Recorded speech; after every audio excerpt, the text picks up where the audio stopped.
Assalamualaikum warahmatullahi wabarakatuh.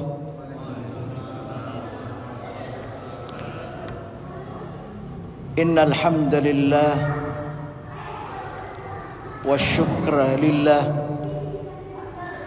wassalatu wassalamu ala Rasulillah Muhammad bin Abdillah wa ala alihi wa sahbihi wa mawalah wa la hawla wa la quwata illa billah. Hadirin jamaah salat maghrib yang sama-sama dirahmati oleh Allah Subhanahu wa taala. Alhamdulillah, kembali kita panjatkan puji dan syukur kehadirat Allah Subhanahu wa taala, oleh karena atas nikmat dan karunia-Nya yang telah Allah berikan kepada kita, sehingga pada malam ini kembali lagi datang ke rumahnya Allah Subhanahu wa taala untuk menunaikan kewajiban kita selaku hambanya. Salawat serta salam mari bersama-sama kita peruntukkan kepada junjungan Nabi besar Nabiullah Muhammad sallallahu alaihi wasallam. Hadirin yang dimuliakan oleh Allah Subhanahu wa taala, insyaallah pada malam ini kita akan lanjutkan kembali kajian tafsir Ibnu Katsir, dan kali ini kita masih membaca tafsir ayat yang kedua dari surat Al-Fatihah, yaitu Alhamdulillahi Rabbil Alamin. Pada pertemuan sebelumnya kita sudah menuntaskan pembahasan makna kedua dari Alhamdulillah, yaitu puji-pujian atau memuji. Kita sudah jelaskan secara panjang lebar apakah itu memuji diri sendiri. Yang pertama dulu memuji Allah, kemudian memuji diri sendiri, lalu memuji sesama makhluk Allah Subhanahu wa taala. Kita sudah gali semua hukum-hukumnya, tinggal kita menyesuaikan sesuai dengan kondisi kita masing-masing. Kali ini kita akan membaca hadis-hadis atau riwayat mengenai keutamaan membaca Alhamdulillah. Jadi ini kita masih pada kalimat Alhamdulillah, ya, belum Rabbil Alamin, belum ini. InsyaAllah mungkin pertemuan yang akan datang baru pindah ke Rabbil Alamin. Sebab kita baca malam ini bagian akhir dari penafsiran Alhamdulillah, yaitu kita baca hadis-hadis atau riwayat-riwayat yang berkaitan dengan keutamaan atau fadilah membaca Alhamdulillah. Ya, mudah-mudahan dengan mengetahui apa fadilahnya yang insya Allah kita akan gali sebentar ini, kita semakin gemar, senang membaca hamdalah ini, Alhamdulillah. Pertama, sebuah hadis yang diriwayatkan oleh Imam Jabir bin Abdullah, yang diriwayatkan oleh Imam Tirmizi. Jadi menurut Imam Tirmizi hadis ini hasan. Jadi kedudukan hadisnya hasan. Ya, kan hadis itu kan ada tiga tingkatan. Ada sahih, inilah yang paling kuat. Ya, ada hasan, ini nomor 2. Apa artinya hasan? Baik. Kemudian ada dhaif.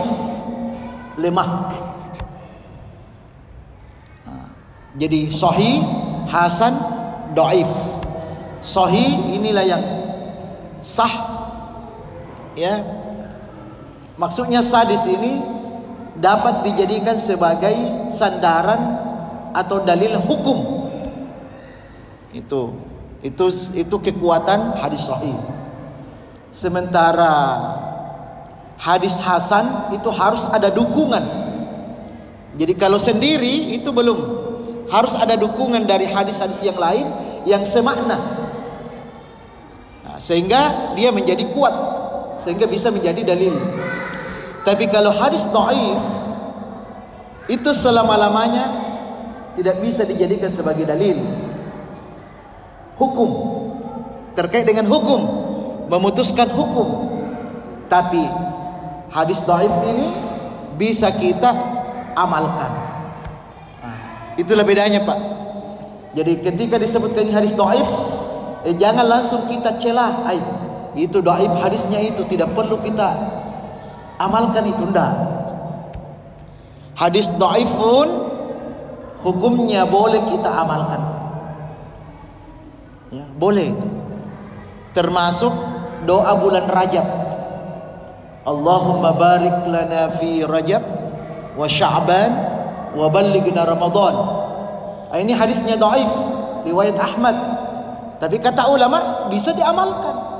Bisa, Pak. Ya, kita amalkan itu. Ya, termasuk juga hadis-hadis yang lain. Baik. Nah, apa isi dari hadis ini terkait dengan fadilah? Alhamdulillah. Qala Rasulullah sallallahu alaihi wasallam, Rasulullah bersabda, afdalul dzikri la ilaha illallah wa afdalud du'a alhamdulillah. Apa artinya?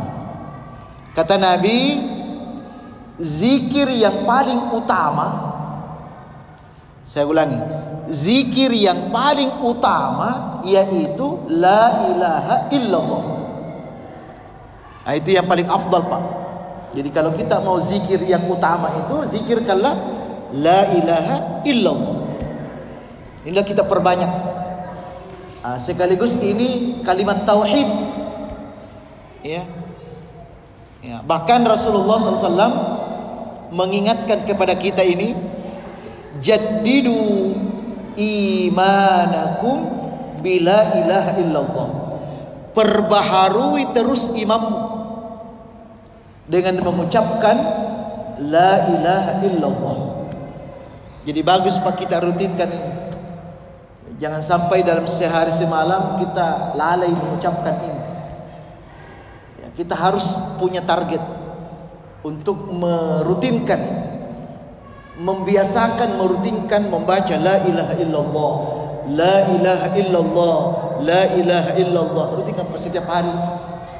Ya, kalau misalnya kita mau 100 kali setiap hari, itu bagus, Pak. Kita rutinkan, istiqomah. Istiqomah, Pak. Jadi kalau 100 kali setiap hari, ya kita aturlah tergantung kitanya ini. Misalnya setiap selesai sholat 5 waktu 20 kali kan, 20 kali 5 kan 100. Tidak apa-apa begitu.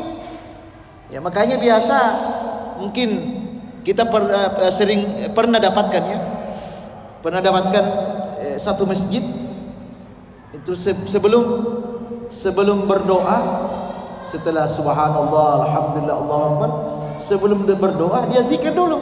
Afdal zikri fa'lam annahu la ilaha illallah. Baru baca la ilaha illallah, la ilaha illallah, la ilaha illallah. Sekalipun tidak banyak, tidak banyak. Mungkin itu rutin. Ya, mungkin 20 kali kan. Sehingga setiap salat dilaksanakan itu, sehingga 5 waktu 100. Bisa begitu, Pak.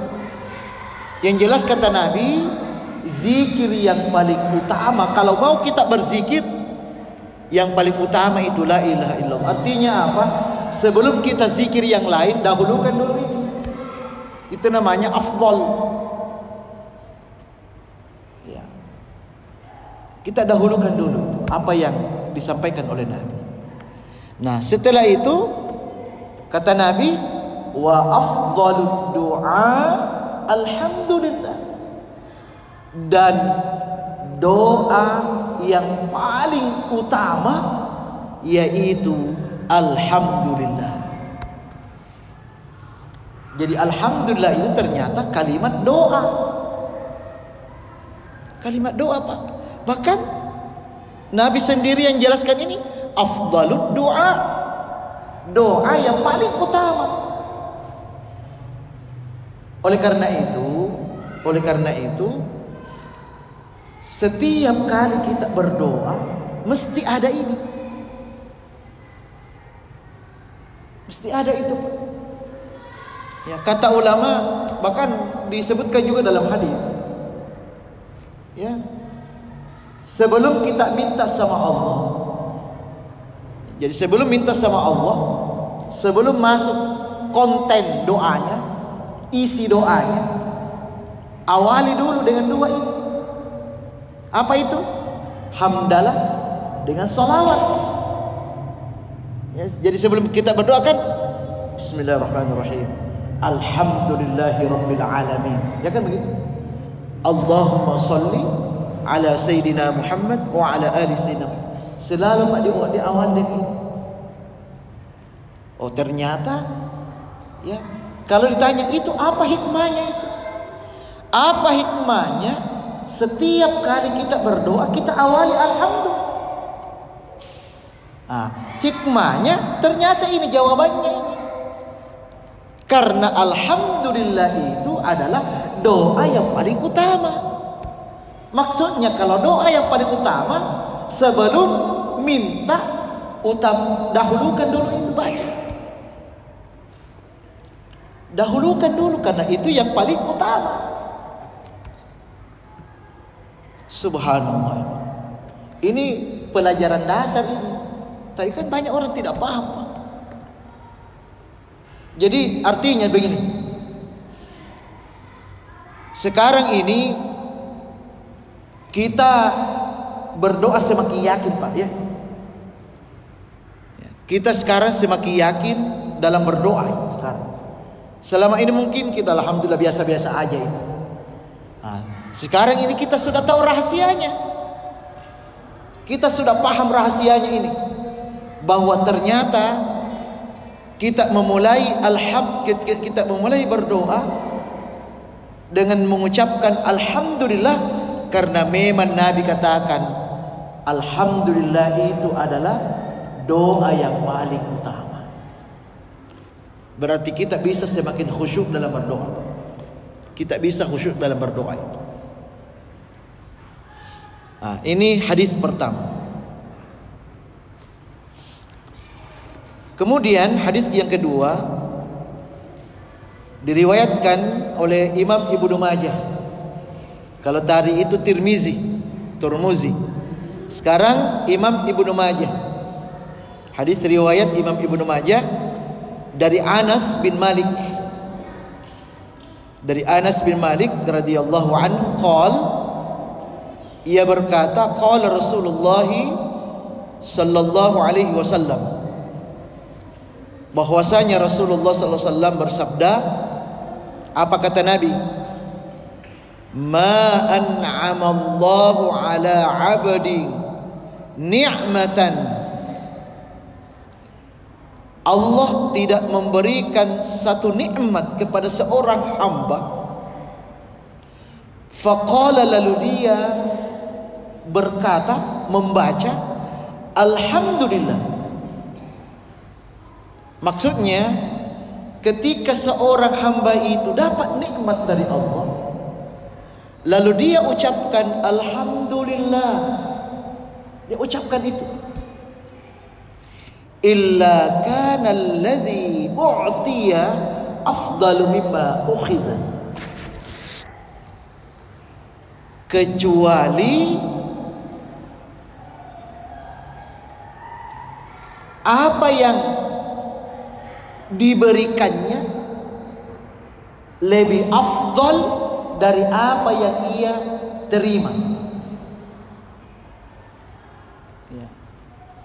Jadi kecuali apa yang diberikannya lebih utama dari apa yang ia ambil, apa yang ia terima. Maksudnya apa ini? Maksudnya begini. Apa yang kita ambil, apa yang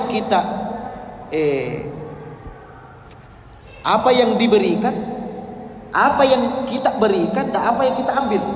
Pertama dulu, apa yang kita ambil, Pak? Apa yang kita terima? Nikmat. Apa yang kita berikan? Ucapan alhamdulillah. Ucapan alhamdulillah itu afdal, itu lebih utama daripada nikmat-nikmat yang Allah berikan kepada kita seberapa banyak pun. Jadi seberapa banyak pun nikmat yang Allah berikan kepada kita, ketika kita mengucapkan alhamdulillah, maka kata alhamdulillah itu lebih utama dari semua nikmat yang Allah berikan sama kita. Ini juga hikmahnya. Kenapa setiap kali kita dapat nikmat diperintah ucapkan alhamdulillah? Inilah jawabannya. Karena ternyata alhamdulillah itu lebih utama daripada semua nikmat yang Allah berikan kepada kita.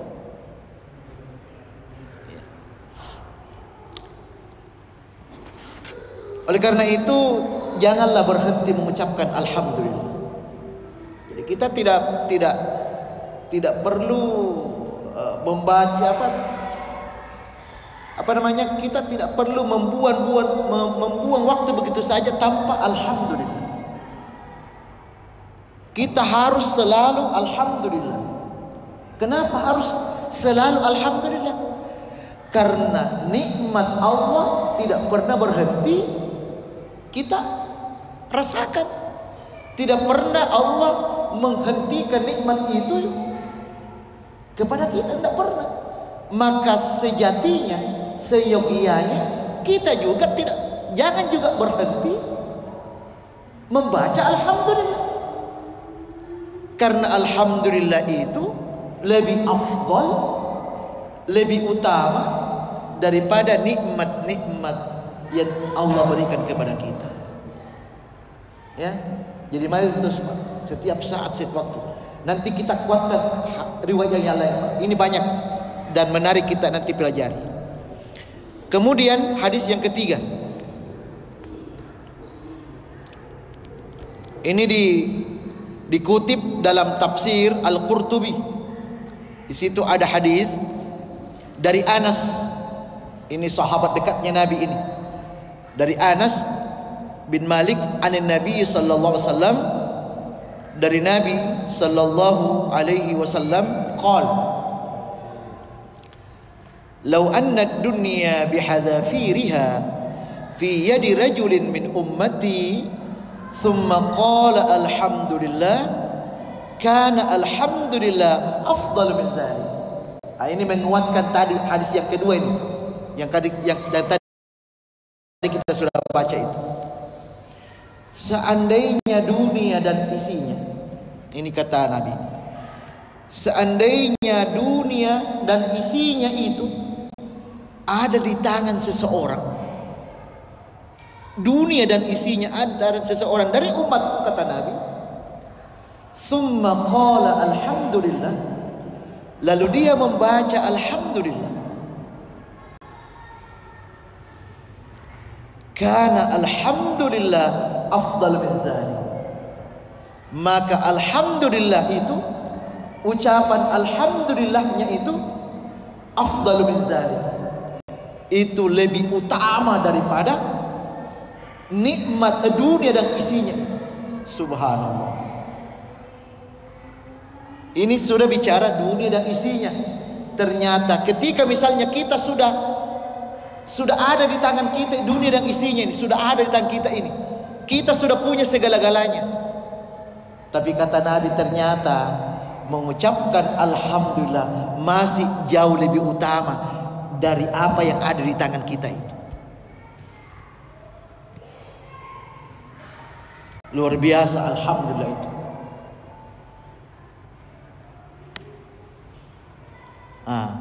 Lalu dikuatkan lagi di sini, maksudnya apa itu?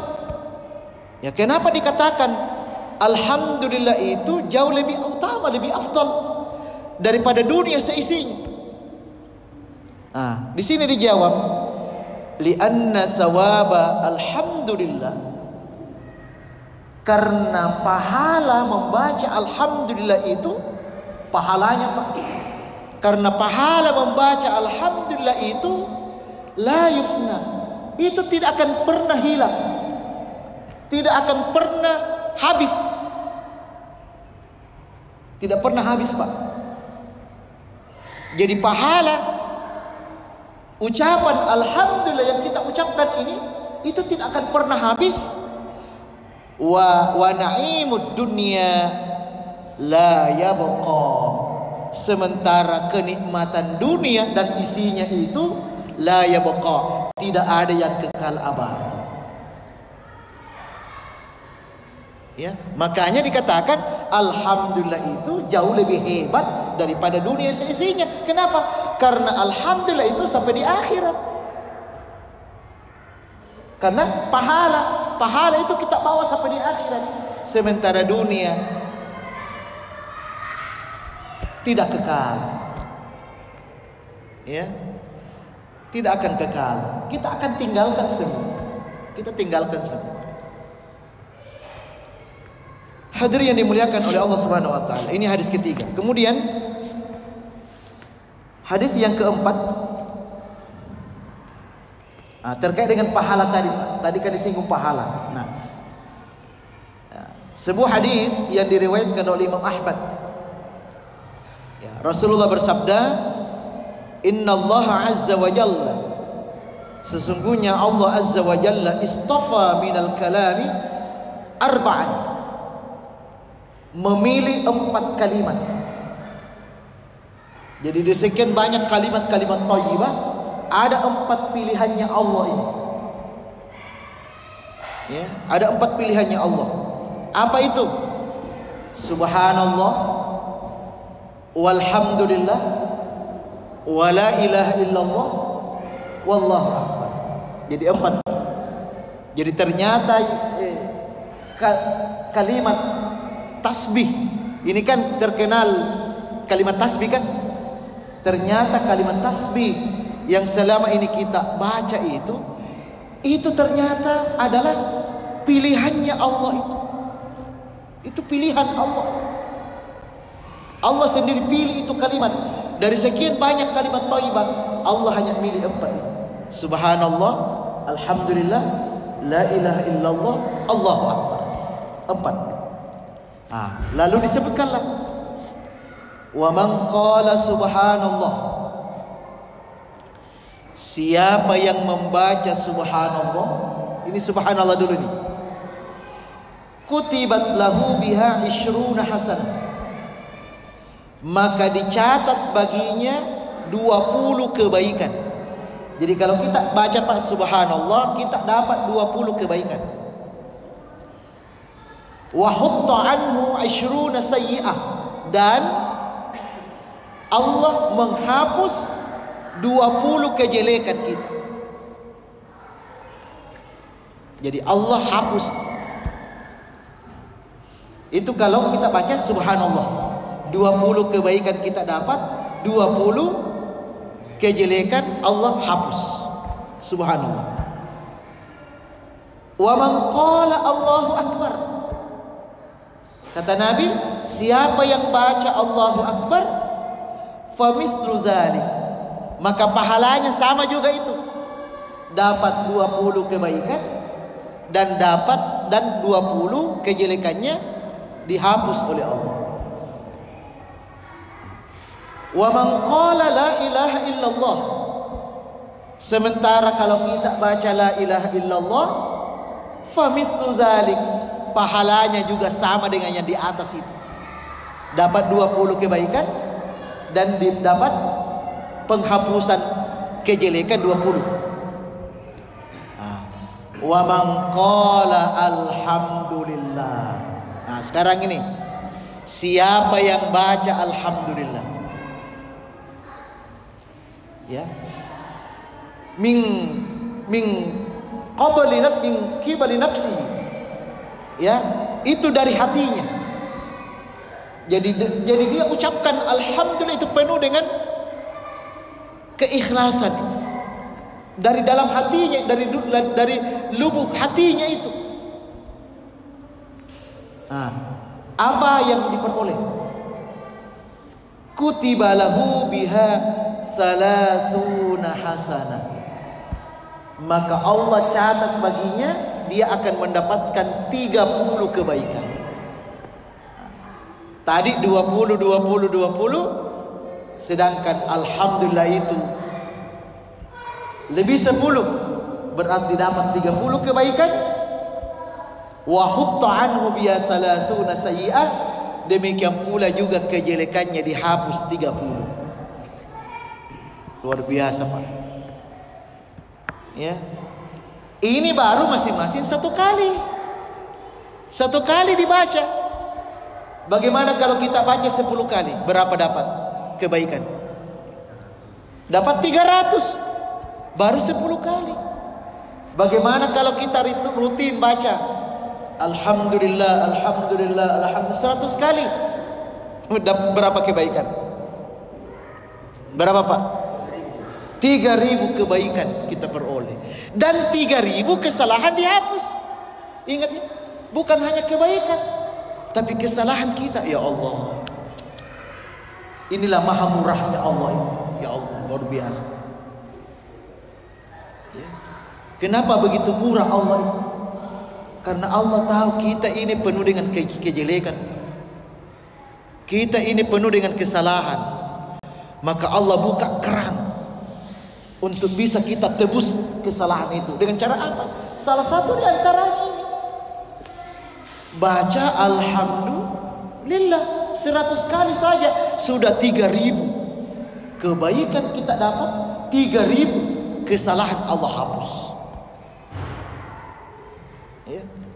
Nah, kemudian hadis berikutnya dari Abi Hurairah, riwayat Tirmizi. Ya, kalau tadi itu diriwayatkan oleh Imam Ahmad, sekarang diriwayatkan oleh Imam Tirmizi dari Abu Hurairah. Qala Rasulullah sallam, Rasulullah bersabda, "Lamma khalaqallahu Adam wa nafakha fihi ruh." Ketika Allah menciptakan Nabi Adam dan meniupkan ruh, atasa, lalu bersin. Ini kan sejarah penciptaan Adam kan. Setelah ditiupkan ruh, langsung bersin. Ya, bahkan ada menambahkan itu, wallahu a'lam betul-betul ke tidak. Ya, bersin, kepalanya terlempar karena dia tidak ucapkan apa-apa, bersin. Hus. Terlempar kepalanya. Wallahu a'lam ini. Ya, kita kembalikan, tapi ada yang menulis itu dalam sejarah pencipta Nabi Adam. 2 kali bersih, terlempar kepalanya. Ketiga kalinya setelah bersih, dia ucapkan faqal di sini. Faqala alhamdulillah. Dia membaca alhamdulillah.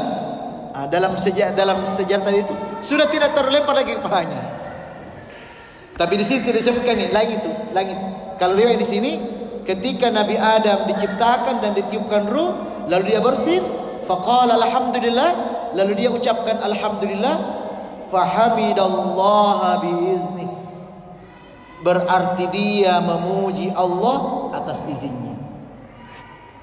Berarti dia sudah memuji Allah Subhanahu wa taala. Ya. Kemudian ini ada, kita tuntaskan ini. Hadis berikutnya.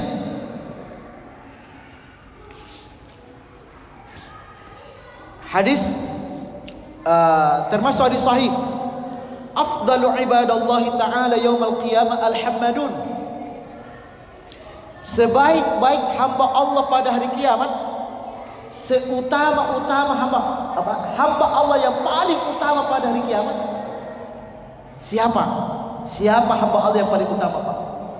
Pada hari kiamat, al-hammadun, yaitu hamba-hambanya yang gemar memuji Allah.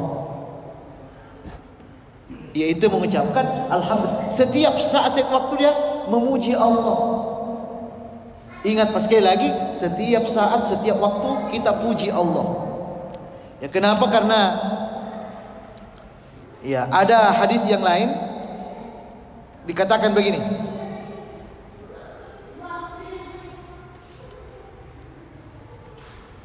Yang pertama ini riwayat Tabrani. Ya, hadis riwayat Tabrani. Yang pertama kali dipanggil masuk surga. Ini nanti kalau pada saat masuk surga ini, ya kata Nabi, yang pertama kali dipanggil masuk surga adalah orang-orang yang gemar membaca alhamdulillah. Jadi mari kalau mau pertama kali dipanggil, siapa yang mau cepat masuk surga, perbanyak alhamdulillah.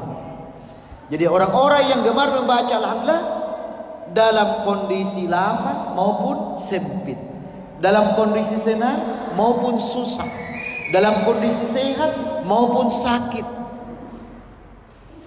Intinya dalam seluruh keadaan. Biar kita dalam kondisi tidak menyenangkan, tetap alhamdulillah. Kalau mau Pak duluan dipanggil namanya ya. Ya, tapi kalau kondisi-kondisi tertentu saja dapat nikmat, mungkin di belakang gitu. Masuk surga Pak.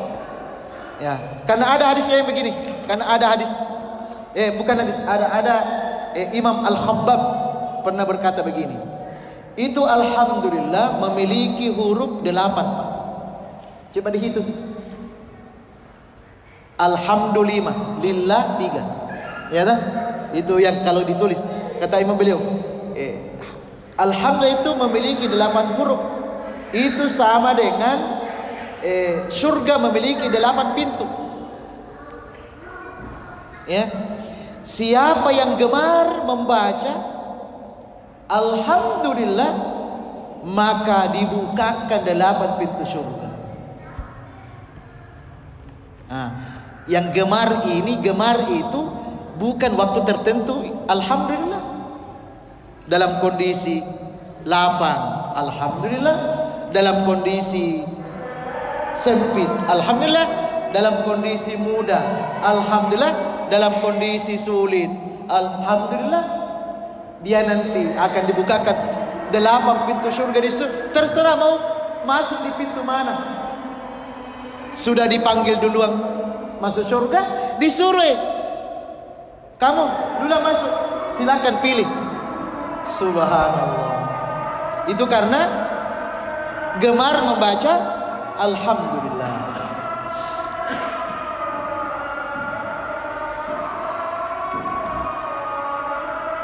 Kemudian ada lagi riwayat dari Imam Hakim. Ini juga ahli hadis, Imam Hakim dan Imam Al-Baihaqi. Satu kali membaca alhamdulillah. Jadi satu kali membaca alhamdulillah berarti dia sudah dianggap bersyukur. Itu kata dalam hadis ini Imam Hakim dan Imam Al-Baihaqi. Ya. Jadi sekali dia, misalnya ketika kita mengucapkan satu kali saja alhamdulillah, berarti kita sudah masuk kategori bersyukur. 2 kali kita baca alhamdulillah, alhamdulillah, 2 kali dibaca, maka kita akan memperoleh pahala khusus. Kita akan dapat pahala khusus. Dan 3 kali kita membaca alhamdulillah, alhamdulillah, alhamdulillah, 3 kali dibaca, maka Allah mengampuni dosa-dosa kita. Ini hadis Pak, riwayat Imam Hakim dan Imam Al-Baihaqi. Luar biasa ini. Luar biasa fadilahnya ini, keutamaannya membaca alhamdulillah. Kemudian selanjutnya Hadis yang diriwayatkan oleh Imam Bukhari dan Muslim ini lebih sahih lagi. Ya, hanya saja di sini secara umum ya, tidak menyebutkan alhamdulillah, tapi kandungannya alhamdulillah ada di situ. Ini masyhur hadisnya. Ya, apa kata Nabi? Kalimatan. Ya. Ada dua kalimat khafifatan fil lisan. Mudah diucapkan, ringan di lidah, maksudnya mudah diucapkan. Wasaqilatan fil mizan, akan tetapi berat timbangannya. Mudah diucapkan, tapi kalau ditimbang itu dua kalimat, berat sekali itu. Ya. Wa habibatani ilar rahman. Bahkan dua kalimat ini disenangi oleh Allah. Allah senang sekali itu dua kalimat itu. Kalau Allah senang dua kalimat itu, berarti Allah senang dengan orang yang membacanya. Kan logikanya begitu. Kalimat apa itu? Kita semua sudah hafal ini. Subhanallahi wa bihamdihi, subhanallahil azim.